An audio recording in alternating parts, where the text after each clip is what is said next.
ಎಸ್ಎಸ್ಟಿವಿಯಲ್ಲಿ ಜಾಹೀರಾತು ನೀಡಲು ಈ ನಂಬರಿಗೆ ಸಂಪರ್ಕಿಸಿ.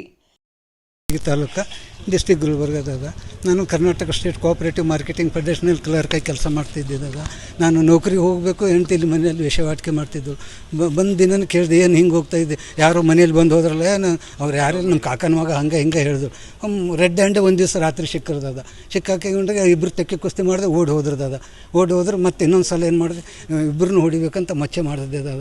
ಮಚ್ಚೆ ಮಾಡಿಸಿ ನಮ್ಮ ಫ್ರೆಂಡ್ಸ್ ಮನೆಯಲ್ಲಿ ಮಲ್ಕೊಂಡು ರಾತ್ರಿ ಹೊತ್ತು ಬಂದಿರಿ 2:30 ಸುಮಾರು. ಆ ಗೇಟ್ ತಳ್ಳಿದರೆ ಒಳಗೆ ಹೋಗಿದ್ರೆ ಇಬ್ಬರು ಸಿಕ್ತಿದ್ರದ ಇಬ್ಬರನ್ನೂ ಮಾಡ್ತಿದ್ದೆ. ಅವ್ನು ತಪ್ಪಿಸ್ಕೊಂಡೆ, ಇಬ್ಬರು ತೆಕ್ಕಿ ಕುಸ್ತಿ ಮಾಡಿ ಓಡಿ ಹೋದೆ. ನಾನು ಆಕೆ ಸಿಟ್ಟನ್ನು ಆವೇಶದಲ್ಲಿ ಅವಳನ್ನು ಹೊಡೆದಿದ್ದ ಕೇಸ್ ಆಯಿತು. ಬಂದೆ ಮತ್ತು ಜಾಮೀನು ಆಯ್ತದ 1 ವರ್ಷದ ನಂತರ. ಮತ್ತು ಜೈಲಿನಲ್ಲಿ ಇದ್ದಿರ್ತದ 4 ಜನ ಅಣ್ತಮ್ಮರು.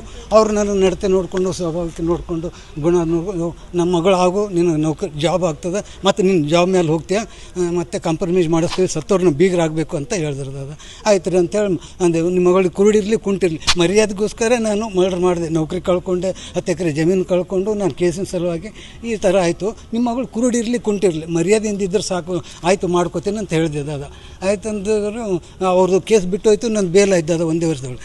ಬೇಲ್ ಹೋಗೋಣ ಮತ್ತು ಏನು ಮಾತು ಕೊಟ್ಟಿದ್ದು ಜೈಲೊಳಗೆ ಆ ರೀತಿ ನಡಿತೀವಿ ಅಂತಂದು ಮನೆಯಲ್ಲಿ ಎಲ್ಲರೂ ನಿರ್ಧಾರ ಮಾಡಿದ್ರು. ಆಯ್ತು ರೀ ಮಾಡ್ತೀವಿ ಅಂದ್ರೆ ಅದು ಖರ್ಚು ಎಲ್ಲ ಮದುವೆ ಖರ್ಚು ನನಗೆ ಕೊಟ್ಟಿರ್ತದ, ನಮ್ಮ ಮೇಲೆ ಹಾಕಿದ್ರು. ಆಯ್ತು ಅಂತೇಳಿ ಮದುವೆ ಮಾಡ್ಕೊಂಡೇ ರೀ. ಮುಂದೆ ಮಗಳಿಗೆ ಬಿಟ್ಟು ಹೋದ್ರದ, ಇಲ್ಲೇ ಬಿಟ್ಟು ಹೋದ್ರು. 1-2 ದಿನದಲ್ಲಿ ಮತ್ತೊಬ್ಬಕ್ಕೆ ಜೊತೆ ಕರ್ಕೊಂಡು ಬಾ ಅಂತ ಹೇಳಿದ್ರದ. ಕರ್ಕೊಂಡು ಹೋದ್ರದ. ಹೋಗಲಿ ಇಲ್ಲ ನಿಮ್ಮ ಜೊತೆ ಕಿರಿಕಿರಿ ಮಾಡೋಕ್ಕತ್ತದ, ನೈಟ್ ಮಾಡೋದಕ್ಕೆ ತೊಂದರೆಗೆ ಮಾಡೋದಕ್ಕೆ ಇರಲಿ ಬಿಡು ಅಂತೇಳಿ ನಾವು ಕಾಕೋದವ್ರಿಗೆ ಹೇಳಿಸ್ತೀವಿ, ನಾವೆಲ್ಲ ಒಳ್ಳೇದು ಮಾಡಿ ಕಳಿಸ್ತೀವಿ. ಆಯ್ತು ಕರ್ಕೊಂಡು ಹೋದ್ರು. ಮುಂದೆ 1 ವಾರದ ನಂತರ ನಾವು ಹೋದೆ ಕರೀಲಿಕ್ಕೆ ರೀ, ಯಾಕೋ ಬರಲಿಲ್ಲ ಅಂತೇಳಿ. ಹೊಸ ಮ್ಯಾರೇಜ್ ಅದಕ್ಕೆ ನಾನು ಕರೀಲಿಕ್ಕೆ ಹೋದೆ ರೀ. ಹೋದ ದಿವಸನೇ ಇಬ್ಬರು ಗಂಡ ಹೆಂಡತಿ ಮಲಗಿವ್ರಿ. ರಾತ್ರಿ ಊಟ ಮಾಡಿ ತಾಯಿನೇ ಬಂದು ಸ್ವತಃ ಒಬ್ಬನ ಹತ್ರ ಸೋದರ ಮಾವ ಬಂದ ನಡಿ ಅಂತ ಕರ್ಕೊಂಡು ಹೋದ್ರದ. ನನ್ನ ಎದುರುಗಡೆನೇ ಸೋದರ ಮಾವ ಬಂದ ನಡಿ ಅಂತೇಳಿ ಕರ್ಕೊಂಡು ಮತ್ತೆ ಬಂದುಳ್ದದ. ಬಂದಮೇಲೆ ಮಲ್ಕೊಂಡು ನನ್ನ ಎದುರುಗಡೆನೇ ಇನ್ನೊಬ್ಬರ ಹತ್ರ ರಾತ್ರಿ ಹೋಗಿ ಮಲ್ಕೊಳ್ತಾಳ. ಇದು ನ್ಯಾಯ ಅಂತ ಕೇಳಿ ಒಬ್ಬರ ಹತ್ರ ಹೋದ್ರೆ ಏನಾಗ್ತದೆ ಅಂತ ಹಿಂಗೆ ಅಂದುಳ್ದದ. ಹ್ಯಾಂಗೆ ಸಿಟ್ಟು ಬರೋಂಗಿಲ್ಲ. ಆದರೂ ಮುಂಜಾನೆ ಏನು ಮಾವ ನೀವು ಜೈಲೊಳಗಿದ್ದಿರಿ, ನನಗೆ ಒಳ್ಳೆ ಇದು ಮಾಡಿದ್ರಿ, ಗೌರವ ಕೊಟ್ಟರೆ, ನಿಮ್ಮಗಳು ಏನು ಹೇಳಿದ್ರಿ ಜೈಲೊಳಗಿದ್ದು, ಈಗ ಹೊರಗೆ ಬಂದು ಏನು ವ್ಯವಹಾರ ಮಾಡ್ತಿದ್ದೀರಿ, ನಿಮಗೊಂದು ಗಂಡ ಬೇಕಾಗಿತ್ತಲ್ಲ, ತಾಳಿ ಬೇಕಾಗಿತ್ತು ನಿಮ್ಮ ಮಗಳಿಗೆ, ಆಯಿತು ಕಟ್ಟಿದ್ದೀನಿ, ಈಗ ಇನ್ಮೇಲೆ ನಮ್ಮೂರಿಗೆ ನೀವು ಬರಬೇಡ್ರಿ, ನಮ್ಮೂರಿಗೆ ನಾ ಇರ್ತೀನಿ, ನಿಮ್ಮೂರಲ್ಲಿ ನೀವು ಇರ್ರಿ, ನಿಮ್ಮ ಮಗಳು ಕಳ್ಸೋದು ಬೇಡ, ತಾಳಿ ಕಟ್ಟಿದ್ದಾಯಿತು, ನಿಮ್ಮ ಜೀವನ ಮಾಡ್ಕೊರಿ, ಈಗ ನಡೆದದಲ್ಲ ಮಾಡ್ಕೊರಿ ಅಂದು. ಆಯಿತು ಹೋಗು ಅಂತೇಳಿ ಅಂದರು. ಲಗ್ನ ಫೋಟೋ ಗಿಟ್ಟಿದ್ದು ಎಲ್ಲ ಕಸ್ಕೊಂಡ್ರು. ಈಗ ಅವಳ ಫೋಟೋ ಸಹಿತ ಮನೇಲಿ ಇಲ್ದದ. ಕಸ್ಕೊಂಡ್ರು. ಆಯ್ತು ಅಂತೇಳಿ ಬೆಳಗಿನ ಜಾವ ಬಸ್ಸಿಗೆ ಬಂದುಬಿಟ್ಟಿರೋದ. ಮತ್ತು ಅವ್ರು ಬಂದಿರೋದ. ಮತ್ತು ಇನ್ನೊಂದು ಮಾಡ್ಕೊಂಡಿದ್ದಾರೆ ಹಂಗಂತ ಸುಮ್ಮನೆ ಪಬ್ಲಿಕ್ ಮಾಡೋಣ ಬಂದುಬಿಟ್ಟು ನಮ್ಮ ಮಗಳಿಗೆ ಹೊಲ ಮನೆ ಕೊಡೋಂಗಿಲ್ಲ, ಬಿಟ್ಟಿಲ್ಲ, ಬೇಕಾದ್ರೆ ಬಿಟ್ಟು ಹೋಗ್ರಿ ಅಂತಂದಿದೆ. ಆಳವ್ರಿಗೆ 60 ಮಂದಿ ಅಂತ ಆಸ್ತಿಗಿಸ್ತಿನ ಕೊಡೋಕ್ಕೆ ಹೋಗಲ್ಲ ಅಂತ ಹೇಳಿದೆ. ಆಯ್ತು ಅಂತೇಳಿ ಬಿಟ್ಟು ಹೋದ್ರದ. ಮುಂದೆ ಅವಳಿಗೆ ಒಂದು ವರ್ಷ ಆಯ್ತದ. ಮತ್ತು ಅವಳು ಡೆಲಿವರಿಗೆ ಹೋದ್ರದ. ನನ್ನ ಮೊದಲಿನ ಕೇಸಿಗೆ ಶಿಕ್ಷೆ ಆಯಿತು.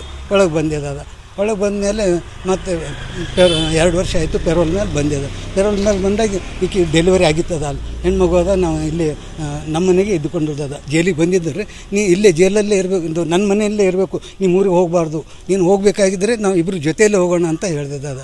ಆಯ್ತು ಅಂದಿರ್ತದ. ಹೋದಕ್ಕೆ ತಕ್ಷಣ ಜೊತೆಯಲ್ಲೇ ಹೋಗೋಣ ಇಬ್ಬರು ಕಲಿತೆ ಬಂದು ಫಸ್ಟ್ ಟೈಮೇ ಬಂದಿದ್ದಾರೆ ಪೆರೋಲ್ ಮೇಲೆ. ಫಸ್ಟ್ ಟೈಮೇ ಕರ್ಕೊಂಡು ಹೋದರು. ಹೋಗಮ್ಮ ನಡಿ ಅಂತೇಳಿ ಜೀಪ್ ಮಾಡಿದ್ರು. ಅಲ್ಲಿ ನಾಳೆ ಹೊತ್ತು ಹೊಂಟ್ರೆ ಮಂಗಳವಾರ ಇದೆ, ನಾವು ತಾಯಿ ಮಗಳು ಕಳ್ಸೋಂಗಿಲ್ಲ, ಹೋಗಬೇಡ್ರಿ ಅಂತಂದು ಜೀಪ್ ವಾಪಸ್ ಜೀಪ್ ಮಾಡಿದ್ದೇವೆ. ಜೀಪ್ ವಾಪಸ್ ಕಳಿಸ್ದೆ. ಮತ್ತು ಮಲ್ಕೊಂಡಿರೋ ಮತ್ತು ರಾತ್ರಿ ಹಾಗೆ ಮಾಡಿದ್ರದ. ರಾತ್ರಿ ಬೇರೆ ಯಾರೋ ಬಂದಿದ್ದಾರೆ ನಡಿ ಅಂತೇಳಿ ಕರ್ಕೊಂಡು ನೋಡಿದ್ರು. ಅವಾಗ ಚಾಕು ತೊಗೊಂಡು ಹೋಗಿದ್ದೆ. ಈ ಸಲ ಪುನಃ ಹಾಗೆ ಮಾಡಿದ್ರೆ ಹೊಡಿಬೇಕಂತೇಳಿ ಹೋಗಿದ್ದೆ. ಪುನಃ ಹಾಗೆ ಮಾಡಿದ್ರು. ಮಗು ಬಗಲಲ್ಲಿತ್ತು. ಮಗು ಅಕ್ಕಿಗೆ ಹೊಡ್ಯಕ್ಕೆ ಹೋದೆ. ಮಗು ಹಿಂಗೆ ಅಡ್ಡು ಮಾಡಿದ್ರು. ಸ್ವಲ್ಪ ಚರ್ಚುತ್ತದೆ. ಸ್ವಲ್ಪ ಚರ್ಚನೇ ಅದು ಬಿಟ್ಟು ಇಕ್ಕಿಗೆ ಹೊಡೆದ್ಬಿಟ್ಟಿದೆ. ಅವ್ಳು ಸತ್ತು ಹೋದ್ರು. ನಾನು ಹೊಡ್ಕೊಂಡೆ ರೀ. ಹೀಗೆ ರೀ ಮೂರ್ಛೆ. ನಾನು ಯಾಕೆ ಬದುಕಬೇಕು, ನಾನೇ ಯಾಕಿರ್ಬೇಕಂತ ಮಾಡಿದೆ. ಮಂದೆ ಜೇವರಿಗೆ ತಾಲೂಕು ಅದ. ಏನು ಓದಿದ್ದೀರಿ ನೀವು? SSLC ಪಾಸ್ ಅದ 74 ಇಲ್ಲೇನು ಎಜುಕೇಶನ್ ಕಂಪ್ಲೀಟ್ ನಮ್ಮ ಅವ್ರ ಜೊತೆ ಹೋಗ್ಬೇಕು. ಅವ್ರು ಹೋದ್ರೆ ಇಲ್ಲೇ ಅದರದ. ಯಾಕೆ ಅವ್ರು ನಾವು ಅವರೇ ಕರ್ಕೊಂಡು ಹೋಗ್ಬೇಕು. ಅದು SSLC ಪಾಸ್ ಅದ. ಅದೇ ನೌಕರಿ ಬಂತು 74ರಲ್ಲಿ. ಇಲ್ಲಿ ಕೆಲಸ ಮಾಡಿಂದ ಅದು ಇಲ್ಲಿನ ವಾಚ್ಮನ್ ಮಾಡಿದ್ರು ದಾದ 1.5 ಲಕ್ಷ ಖರ್ಚು ಹಾಕಿದ್ದಾರೆ ದಾದ, ಕೊಟ್ಟಿದ್ದಾರೆ. ನನಗೆ ಬಿಡುಗಡೆ ಆಗಬೇಕಾದ್ರೆ ಅಲೋಕ್ ಕುಮಾರ್ ಸಾಹೇಬರು DIG ಸಾಹೇಬರೇ ನನ್ನ ಕಾರಣ. ಅವ್ರು ಬಂದ ತಕ್ಷಣ ಒಂದು ವರ್ಷದಲ್ಲೇ ನನ್ನ ಬಿಡುಗಡೆ ಮಾಡಿ ಇವತ್ತು ಹೊರಗೆ ಹಾಕಿದ್ದಾರೆ. ಅವ್ರ ಆಶೀರ್ವಾದ ಅವ್ರ ಬಗ್ಗೆ ಎಷ್ಟು ಹೇಳ್ಕೊಂಡ್ರು ಕಡಿಮೆ ಇದ್ದದ.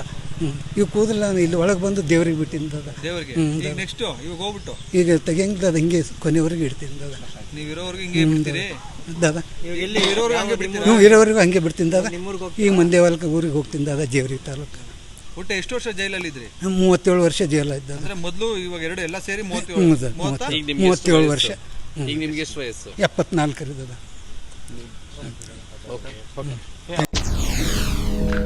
SSTV ಸಿನಿಮಾ ಜಗತ್ತಿನ ಕ್ಷಣ ಕ್ಷಣದ ಸುದ್ದಿಯೊಂದಿಗೆ.